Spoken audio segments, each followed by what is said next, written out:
Well, a lot to talk about when it comes to the markets. John Newton and Matt Bennett joining me. We'll start off with tariffs because the markets were definitely shaken at first, even though we saw products covered under USMCA excluded from President Trump's new tariff plan.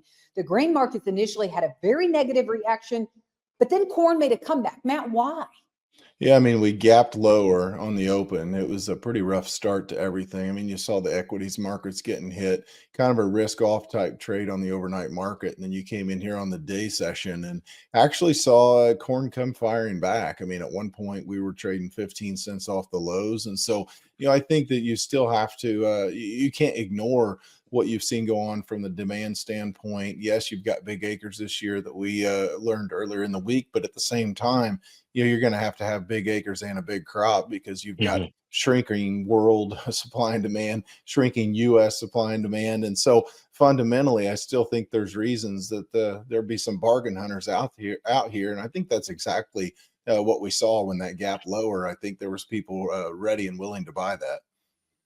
John, livestock markets had the opposite reaction, though. Even though economists are warning that the general economy will see a recession because of these tariffs, when you look at how the livestock markets traded, it wasn't negative. So are the livestock markets not trading the tariff news, or is this actually a positive?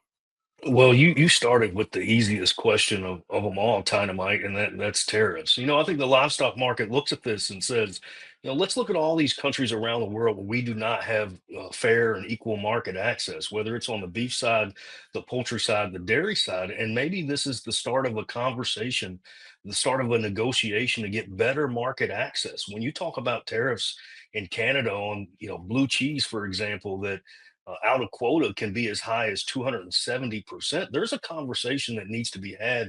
When you talk about access for our beef and poultry products in Europe, there's a conversation to be had. So I think there's some positive optimism that maybe President Trump can make some real progress on trade for our livestock sector. Yeah, and it seems like that is what the markets are trading. Okay, Matt, when you look at the tariff list, the tariff on China is 34%, but then that is in addition to the 20% tariff that's already in place. So it's actually 54%.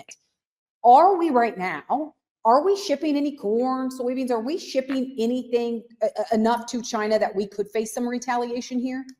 Oh, for sure. I mean, we have some unshipped sales right now for soybeans. They haven't been buying any corn. But bottom line is they're buying most of their beans off of Brazil and will be from this point forward.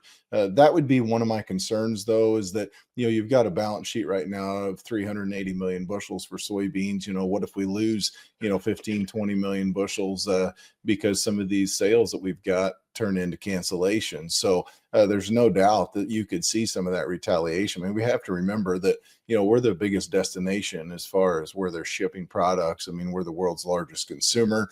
And so clearly China probably, they don't want to see the apple cart upset, if you will. They've been doing good business with us, but just like we've seen with some of the other folks, just like John talked about, I mean, there's some trade imbalances here that probably need to be addressed. And so your short-term pain, if you will, is hopefully going to be followed up by maybe some long-term benefit.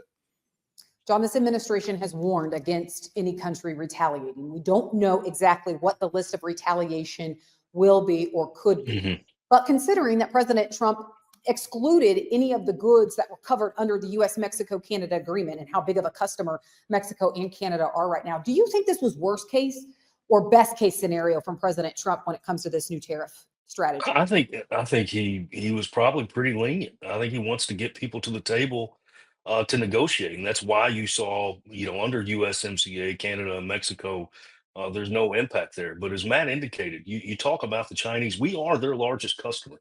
If folks retaliate, we can turn that lever again. We can turn it again. We can turn it again.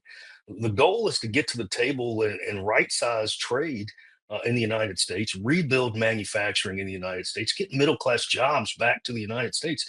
That's what the president campaigned on, and that's what he's doing. Well, was there a silver lining in USDA's acreage report? Listen, there was so much tariff news. I think we forgot that there were actually some big reports from USDA this week. But was there a silver lining in those reports? We're going to ask Matt Bennett that next.